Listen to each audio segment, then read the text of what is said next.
Boa tarde, Lagos. Tudo bem? Tudo animado? Com estes fantásticos palestrantes que vocês estão a ter hoje aqui desde manhã. O meu nome é Paulo Vilhena e eu estou aqui hoje para tentar lembrar-vos da importância que os empreendedores, os empresários, têm no mundo. Não que eles precisem, porque isto de ser empresário, empreendedor, é quase uma doença incurável, mas porque na época em que nós vivemos, em que andamos muito preocupados em ser politicamente corretos, e eu não estou a dizer que há alguma coisa de errado com isso, às vezes esquecemos alguns dos pontos fundamentais e talvez até o que nos trouxe até aqui. Ser um empresário é defender a procura do lucro. E lucro é uma palavra que só por si já incomoda alguns de nós. De alguma maneira, desde pequenos, que nós vamos tendo uma relação que nem sempre é fácil com a ideia de lucro. Então, eu queria começar aqui por uma reflexão mais filosófica. O que é isto de lucro, indo do geral para o particular? E lucro, filosoficamente, é tocar em alguma coisa e deixá-la melhor do que ela era antes de nós lá termos passado. É, por exemplo, comprar uma casa ou passar por uma casa, mesmo que seja arrendada, e no dia em que nós sairmos, a casa está muito melhor do que estava, do que no dia onde nós entramos. É um dia passar numa organização, pode ser uma empresa, pode ser outro tipo de organização, e no dia em que nós saímos, as pessoas lembram-se de que as coisas estão melhores do que estavam quando nós lá chegamos. E talvez mais importante do que tudo, passar pela vida de alguém e no momento em que nós, por alguma razão, partirmos, a vida dessa pessoa ser melhor do que era na altura em que nós chegámos. Eu não sei quanto a vocês, eu não consigo pensar em melhor reputação para um ser humano do que aquele que deixa melhor tudo aquilo em que toca. Às vezes, nas palestras e nas reflexões deste género, fala-se do teste da lápide. O que é que nós gostaríamos que estivesse escrito na nossa lápide um dia que nós já cá não estivéssemos? Eu, se precisasse de escolher uma coisa para a minha lápide, seguramente seria essa. Aquele que deixou melhor tudo aquilo em que tocou. Eu não sei se mereço isso. Não me cabe a mim dizer se eu mereço isso. Sei que me esforço diariamente por ser aquele que tenta deixar as coisas sempre melhores do que estavam, do que antes de eu ter passado. Até porque, reparem, eu tenho filhos, os meus filhos já são adultos, e inevitavelmente, já nos dias de hoje, de vez em quando, são interrompidos por alguém que me conhece, ou diretamente, ou através do meu trabalho, e que, inevitavelmente, tem uma opinião sobre mim. A opinião pode ser melhor, a opinião pode ser menos boa, mas de vez em quando os meus filhos, já adultos, têm de ser interrompidos com a opinião de alguém sobre o seu pai. Então, ter a reputação de ser alguém que deixa melhor as coisas por onde passa é importante para que os meus filhos possam ir ouvindo coisas boas. E reparem, mais dia, menos dia, acontecerá com os meus netos também. Talvez um dia que eu já cá não esteja, ainda alguém fale da minha reputação. E quando eu estou a falar de mim, estou a falar de cada um de nós. A reputação de deixar as coisas melhores, para mim, é a reputação do lucro. O lucro também é fazermos mais do que aquilo que esperam de nós. Nem toda a gente, por alguma limitação, que pode ser permanente ou pontual, consegue tomar conta de si própria.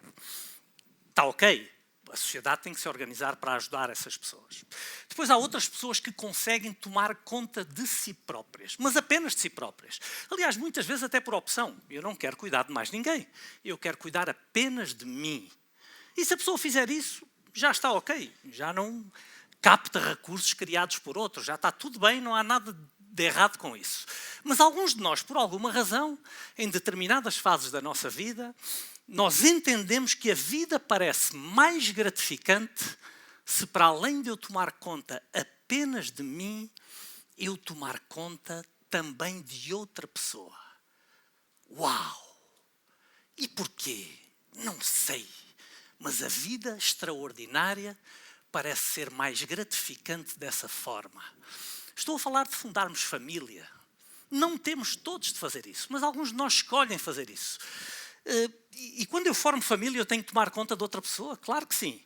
Não que essa pessoa precise que eu tome conta dela, mas porque a partir do momento em que somos dois, já não há maneira de eu tomar decisões pensando apenas em mim.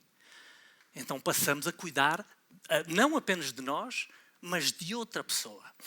E às vezes os dois achamos que não é suficiente. E resolvemos mandar vir uma terceira pessoa.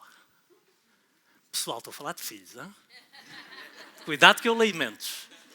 E alguns de vocês já iam por aí fora. Não. Às vezes é um filho. Outras vezes são 2 filhos, 3 filhos, 4 filhos, 5 filhos e por aí vai. É o número que nós entendermos que é suficiente para nós. E por que raio nós havíamos de fazer isso? E por que não? A vida parece mais extraordinária quando é vivida dessa forma. E às vezes, alguns de nós não se conformam em formar família e tomar conta de si e da sua família. E temos que nos envolver noutras coisas. Às vezes é associativismo, outras vezes é a igreja. E para alguns de nós a opção é o empreendedorismo, tornarmos-nos empresários. E aí a coisa fica muito mais difícil, porque para além de tomarmos conta de nós, da nossa família, nós temos que tomar conta dos nossos colaboradores, nós temos que tomar conta dos nossos clientes, nós temos que tomar conta dos nossos fornecedores, nós temos que tomar conta até do Estado. Porque é isso que faz um empreendedor. O empreendedor procura o lucro, e o lucro é fundamental. Quase todas as pessoas que pedem a minha ajuda profissionalmente pedem-me exatamente com a procura de aumentar as suas vendas, o volume do seu negócio, o seu crescimento. E quase sempre eu tenho que os alertar para a importância do lucro. Não é só vendermos mais, não é só termos mais colaboradores, não é só termos uma estrutura de maior dimensão. Esta estrutura tem que estar pronta para gerar um lucro, porque é o lucro que nos permite deixar melhor tudo aquilo em que nós tocamos. Porque reparem, sem lucro, como é que eu vou criar mais emprego? Não há hipótese de criar mais emprego se eu não tiver lucro. Quanto maior o lucro que eu tiver, mais emprego eu consigo criar. Sem lucro, eu não consigo dar melhores condições sociais aos meus colaboradores, não consigo remunerá-los melhor. Então, com lucro, eu consigo fazer tudo isto. Sem lucro, eu não consigo estabelecer boas relações com os meus fornecedores. Sem lucro, eu não consigo reinvestir no crescimento do meu próprio negócio, da minha própria empresa, para melhorar a minha proposta de valor e servir cada vez melhor o meu cliente. Sem lucro, eu não consigo ter um incentivo para o investidor, que possa ser eu ou não, ou um sócio, ou acionista, seja quem for, para ele correr o risco. E sem lucro, e muitas vezes nós esquecemos isto também, eu não posso, como empresário, ter a minha participação social de pagar os meus impostos para que o Estado se organize depois e possa fazer mais escolas, mais estradas, mais hospitais, mais tudo aquilo que nós precisamos para viver melhor em sociedade. Na minha opinião, na minha perspectiva, tudo isto vem do lucro e o lucro é aquilo que o empresário procura, é aquilo a que o empresário se dedica. Eu chamo-lhe alimentar a galinha que põe os ovos de ouro. Eu estou a ver aqui muita gente jovem, também estão alguns mais maduros, já como eu, e eu às vezes vejo que nós, ou tenho a sensação que nós perdemos um pouquinho de contacto com a realidade e que nos esquecemos daquilo que o mundo evoluiu nos últimos anos. Estima-se que o ser humano, o Homo sapiens sapiens, esteja no planeta há sensivelmente 70 mil anos. Como quer que vocês acreditem que isso aconteceu, são cerca de 70 mil anos. Há cientistas que acham que é um bocadinho mais, outros que acham que é um bocadinho menos, mas 70 mil anos é um número razoável. E se vocês pensarem um bocadinho nisto, nos primeiros 69.500 anos, a evolução do Homo sapiens é muitíssimo limitada. Até há 500 anos atrás, nós evoluímos muito pouco em termos de condições de vida, de qualidade de vida. Mas nos últimos 500 anos, por alguma razão, as coisas dispararam e começaram a evoluir de uma forma muito mais acentuada e muito mais rápida. Uma parte disso deve-se, obviamente, ao conhecimento. Foi há 500 anos, mais ou menos, que se inventou a imprensa. A partir do momento em que se inventa a imprensa, começa a poder-se fazer a disseminação do conhecimento e de algum estudo, porque até aí o que havia em termos de, no mundo, não sei se podemos chamar mais civilizado, mas no mundo ocidental, pelo menos, O que havia era Bíblias, o repositório de conhecimento era a Bíblia. Quando se queria saber alguma coisa, procurava-se na Bíblia. O que é que a Bíblia diz sobre isso? A Bíblia diz isto, isto e isto. E se não for isso que diz na Bíblia? Bom, e se nós te queimássemos numa fogueira? Não, é melhor ser isso que diz na Bíblia, então. E o que é que a Bíblia diz sobre isto? A Bíblia não fala sobre isso. E se não fala sobre isso, não é para tu saberes. E se tu quiseres saber, talvez o melhor seria queimarmos-te numa fogueira. Então, as coisas andavam mais ou menos assim. Com a invenção da imprensa, começa, de uma forma ainda muito ligeira, inicialmente, a democratizar-se um bocadinho o conhecimento. Juntamente com isto, há o fenómeno dos descobrimentos, e com os descobrimentos começa a haver uma necessidade maior de, desculpem a expressão, de cientificação da realidade, de matematização do mundo. Começam a procurar-se razões científicas para as coisas que fugissem um pouquinho à explicação religiosa, e isto evolui bastante até meados do século XIX. Depois temos ali a Revolução Industrial, por empreendedores, por empresários, e essa Revolução Industrial traz, de facto, uma relação totalmente diferente com os números, com a matematização, até com a forma de lidarmos com o tempo. A partir daí nós passamos a encaixar no tempo e a viver a nossa vida em função do tempo. Até aí não era assim. Era indiferente se um sapateiro começava a fazer sapatos às 11 da manhã ou às 8. Porquê? Porque ele trabalhava sozinho. A partir do momento em que temos uma fábrica e que temos que encaixar uns nos outros, é crítico que os horários comecem a encaixar. Então criou-se uma relação diferente com o tempo. Mas reparem que nós já estamos há pouco mais do que 100 anos atrás, 150 anos atrás, mais coisa, menos coisa. Às vezes esquecemos que quem nasceu no início do século passado, sei lá, quando o meu pai, que ainda é vivo, nasceu, a esperança média de vida muito pouco ultrapassava os 40 anos. Quando os nossos pais ou os nossos avós nasceram, a esperança média de vida muito pouco ultrapassava os 40 anos. A probabilidade de morrermos ainda como crianças era elevadíssima. Até ao final do século XIX, o ser humano vivia de pandemia em pandemia, que ia arrasando partes da população mundial umas atrás das outras. Às vezes nós não pensamos nisso, mas até há 60, 70 anos atrás ninguém tinha nunca tomado um duche quente. E todas estas coisas, como a saúde, a longevidade e coisas tão simples como a abundância de comida, abundância de água e um duche quente, são coisas que nós não valorizamos porque estão de tal forma facilitadas no seu acesso que nós nos esquecemos que há muito pouco tempo todos os seres humanos que passaram por aqui antes de nós não tiveram acesso a absolutamente nada disto. E ainda assim, passamos o tempo a reclamar que isto está cada vez pior. Isto não está cada vez pior. Isto não está de maneira nenhuma cada vez pior. Isto está muito provavelmente cada vez melhor. E uma parte disto deve-se àqueles que de entre nós, formando ou não empresa, estão dispostos muitas vezes a algum sacrifício pessoal para dar mais de si do que a sociedade espera deles. Para dar um bocadinho mais de si na procura do tal lucro, o lucro filosófico. Às vezes é emocional. Muitas vezes a gratificação não é material. É a sensação de sermos a melhor pessoa que podemos ser. É a sensação de, se eu tenho uma capacidade, será que isso me traz também a obrigação de a usar?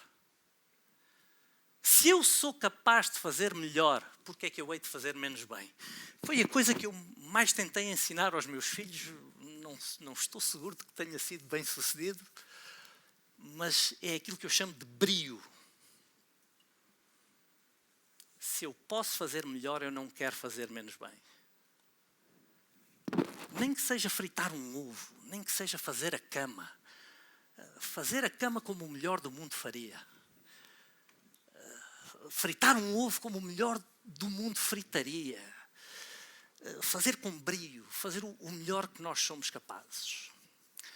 E eu quero deixar-vos aqui uma última reflexão, em primeiro lugar porque não sou ingênuo, e em segundo lugar porque acho que a reflexão é muitíssimo importante, que é, eu não estou aqui a defender que os empresários são todos uns santos, e que todos cheguem ao caminho certo e que não há um lado pernicioso, muitas vezes, na procura do lucro. Claro que pode haver esse lado. Agora, o caminho do sucesso empresarial, acredito eu, como o caminho do sucesso em qualquer outra área da nossa vida, é um caminho que implica alguns compromissos, implica algumas trocas. O preço do sucesso pode ser pago em diferentes moedas. Acho que podemos colocar a coisa assim. Se ele for pago em compromisso, se ele for pago em esforço, se ele for pago em desenvolvimento das minhas habilidades, das minhas competências, se ele for pago em refinamento dos meus valores, esse é um preço que eu acredito que vale a pena pagar. Agora, eu também compreendo que ele pode ser pago de forma menos leal, de forma menos ética. Ele pode ser pago abusando dos colaboradores que estão na minha empresa, ele pode ser pago não respeitando os fornecedores que comigo trabalham, ele pode ser pago traindo o interesse do acionista, e acontece muitas vezes na grande empresa, ele pode ser pago não cumprindo as minhas obrigações para com o Estado. Esse é um preço que eu pessoalmente acho que não vale a pena pagar. Não sou melhor do que ninguém, não sou ninguém para fazer juízes de valor. Eu não sou religioso, mas acho que a Bíblia tem histórias que muitas vezes nos fazem refletir nas coisas fundamentais. E eu lembro-me, quando falo nisto, da história de Judas. Judas terminou milionário com 30 moedas de prata. Judas é uma história de sucesso? A resposta é não. Judas não é uma história de sucesso. E tanto que não é uma história de sucesso que Judas foi rejeitado por todos os seus pares. Tanto que não é uma história de sucesso que Judas foi rejeitado pelos próprios corruptores, quando tentou devolver as 30 moedas de prata, arrependido e envergonhado com aquilo que havia feito, e eles o chutaram, o escorraçaram e disseram: sai daqui, Judas, tu mais o teu dinheiro sujo. Ele acabou por ser rejeitado por ele mesmo, de tal forma envergonhado, que enforcou o seu corpo miserável nos ramos de uma figueira. Então a história da deslealdade, o caminho, o preço da deslealdade, não é seguramente o caminho a seguir. Então, terminando, quero deixar-vos o repto de, quem sabe, fazer um bocadinho mais do que aquilo que esperam de vós. Quem sabe fazer o melhor que somos capazes e que as nossas competências nos permitem atingir, e quem sabe investir um pouquinho no lucro, seja no lucro filosófico, emocional, ou no lucro material, que também não tem mal nenhum. E é com esta ideia que eu queria deixar-vos aqui hoje. Boa tarde, Lagos, e obrigado por me terem escutado.